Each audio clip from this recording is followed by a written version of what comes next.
Manufactured fear is the most powerful form of mind control ever created.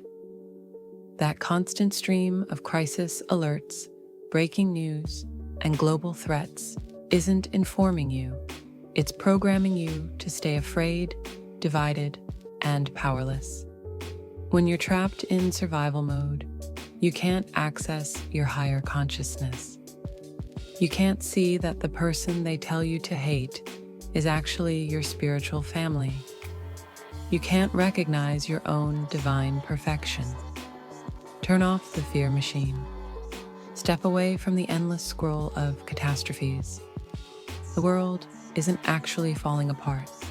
That's just the story they profit from selling you. The truth is radically simple. You are a perfect expression of the universe, experiencing itself. Every human is your spiritual sibling. There are no enemies, only confused family members. Life isn't a crisis to survive. It's a gift to celebrate. Choose love over fear. Choose unity over division. Choose truth over programming.